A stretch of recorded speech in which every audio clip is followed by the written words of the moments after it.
Seigneur, toi tu sais tout, tu sais bien que je t'aime, répondit Pierre à Jésus, mais très peiné, car pour la troisième fois le Seigneur le demandait, Simon, fils de Jonas, m'aimes-tu? Nous l'entendrons, le lirons dans l'évangile de ce troisième dimanche de Pâques, où l'évangéliste Jean nous raconte le récit de la troisième manifestation du Christ à ses disciples après sa résurrection.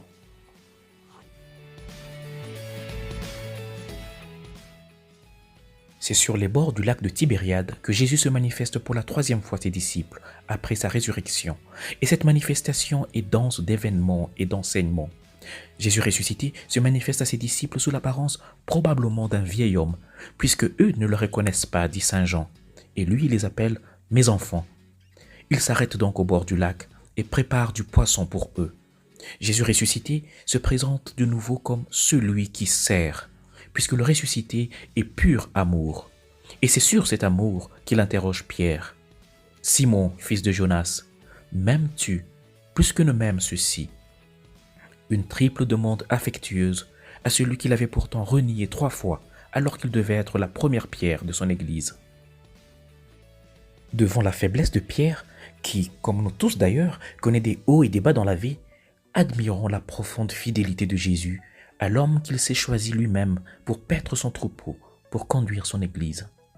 Ce dialogue entre Jésus et Pierre m'enseigne quelque chose d'extrêmement consolant. C'est-à-dire qu'il me dit que si je commets une erreur, une fois que j'en m'en réponds, Jésus ne se souvient pas de mon erreur et ne voit en moi que ce plan merveilleux pour lequel Dieu m'a créé. C'est cela la miséricorde de Dieu. Par 3 fois, Pierre avait renié Jésus. Par 3 fois, Jésus l'amène à proclamer son amour pour lui, comme pour réparer ce que le reniement a détruit dans la relation du disciple avec son maître, comme pour répandre par cette profession d'amour le baume de la miséricorde, le baume du pardon, sur la blessure causée par le reniement dans le cœur du disciple lui-même, comme pour faire renaître Pierre à une nouvelle vie avec le Christ ressuscité. Sur la femme pécheresse, dans Luc 7, 47, Jésus dit que ses nombreux péchés ont été pardonnés car elle a beaucoup aimé. Mais celui à qui on pardonne peu, aime peu. L'amour est ce qui nous lave du péché. Plus nous aimons, non seulement en parole, mais surtout dans des actes concrets de charité, de compassion, de pardon, de tolérance, de miséricorde, plus notre cœur se libère du poids de la culpabilité de nos fautes et nous fait expérimenter la grâce de la consolation qu'apporte le pardon de Dieu.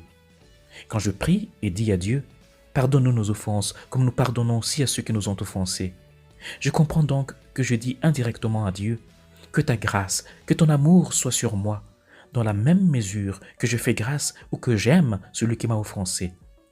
Si j'aime ou pardonne beaucoup, je recevrai aussi beaucoup d'amour et de pardon. Si j'aime et pardonne peu, j'en recevrai aussi autant, puisqu'il est écrit « On vous jugera du jugement dont vous jugez, et l'on vous mesurera avec la mesure dont vous mesurez. »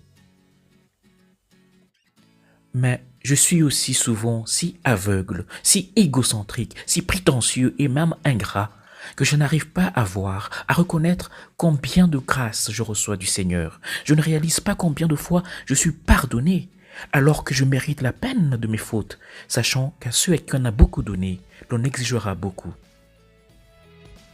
Prie donc avec moi. Comme Pierre, qui a été forgé par les humiliations de ses propres faiblesses, s'est totalement abandonné à toi, Seigneur Jésus. Apprends-moi à faire de même. Apprends-moi à dire à son exemple, chaque jour et à le répéter, « Seigneur Jésus, tu sais tout, tu sais bien que je t'aime. » Amen. Et que le Seigneur vous bénisse et vous garde, votre famille et vous-même, au nom du Père et du Fils et du Saint-Esprit. Amen. Dévouement de Marie et bon dimanche chez vous.